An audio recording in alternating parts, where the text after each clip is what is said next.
حضرت عمر رضی اللہ تعالیٰ عنہ نے فرمایا، مجھے اس دن سے خوف آتا ہے جب کفار اپنے باطل پر ہونے میں فخر محسوس کرنے لگیں اور مسلمان اپنے ایمان پر شرم محسوس کرنے لگیں۔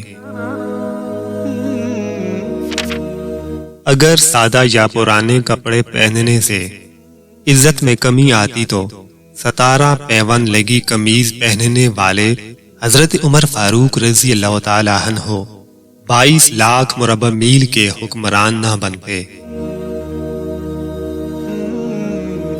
حضرت عمر رضی اللہ تعالیٰ عنہ نے فرمایا، تم میں سے کوئی رزق کی تلاش چھوڑ کر یہ نہ کہتا پھرے کہ اے اللہ مجھے رزق عطا فرما، کیونکہ تم جانتے ہو کہ آسمان سے سونے یا چاندی کی بارش نہیں ہوتی۔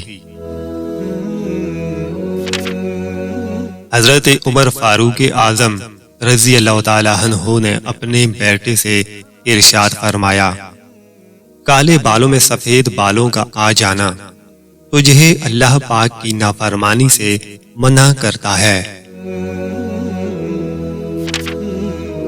جس نے رب کے لیے جھکنا سیکھ لیا وہی علم والا ہے، کیونکہ علم کی پہچان عاجزی ہے اور جاہل کی پہچان تکبر ہے۔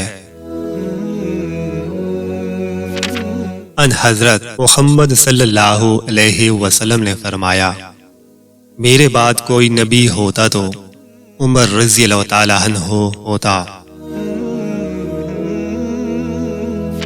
غصے کے وقت انسان کے اخلاق کا صحیح پتہ چلتا ہے۔ خدا سے اس کے وہی بندے ڈرتے ہیں جو اس کی عظمت کا علم رکھتے ہیں۔ حضرت عمر فاروق رضی اللہ تعالیٰ عنہ نے فرمایا، کسی شادی شدہ فوجی کو 4 مہینے سے زیادہ میدان جنگ میں نہیں روکنا چاہیے۔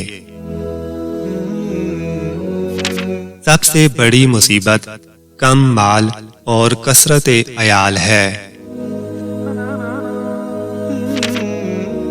کم کھانے میں صحت ہے، کم بولنے میں سمجھداری اور کم سونا عبادت ہے۔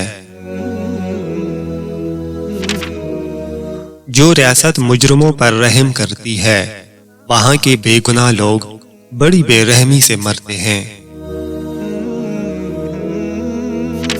جو شخص اپنا راز چھپاتا ہے وہ اپنا اختیار اپنے ہاتھ میں رکھتا ہے۔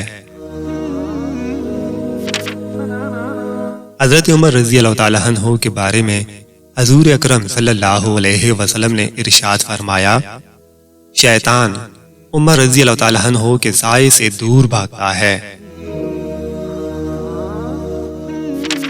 وہ آدھی دنیا کا حکمران تھا، لیکن درخت کے سائے میں اینٹ رکھ کر سو جایا کرتا تھا۔ ایک عورت رات کو اکیلی جا رہی تھی۔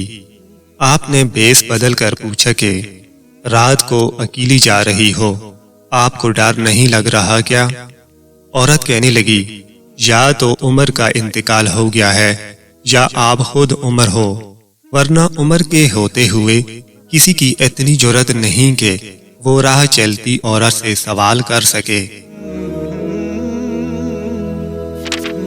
حضرت عمر رضی اللہ تعالیٰ عنہ کو اس وجہ سے نماز کی حالت میں شہید کیا گیا تھا کیونکہ کسی ماں نے ایسا مرد ہی نہیں جنا تھا جو سامنے آ کر مقابلہ کرتا۔ جس کی پرہیزگاری کم ہو جاتی ہے اس کا دل مردہ ہو جاتا ہے۔ جو آدمی زیادہ ہنستا ہے اس کا رہب کم ہو جاتا ہے۔ جھوٹی قسم کو ہلکا نہ سمجھو ورنہ اللہ تمہیں ہلاک کر دیں گے۔ جس پر نصیحت اثر نہ کرے وہ جان لے کہ میرا دل ایمان سے خالی ہے۔ حضرت عمر رضی اللہ تعالیٰ عنہ نے فرمایا، اپنی لڑکیوں کو بدصورت مرد کے حوالے نہ کرو، اس لیے کہ تمہاری پسند کی طرح ان کی بھی پسند ہے۔ سخی خدا کا دوست ہے چاہے فاسق ہو، بخیل خدا کا دشمن ہے چاہے زاہد ہو۔ رسول اللہ صلی اللہ علیہ وسلم نے ارشاد فرمایا، جس راستے پر حضرت عمر رضی اللہ تعالیٰ عنہ چلتے ہیں، شیطان انہیں دیکھ کر اپنا راستہ بدل لیتا ہے۔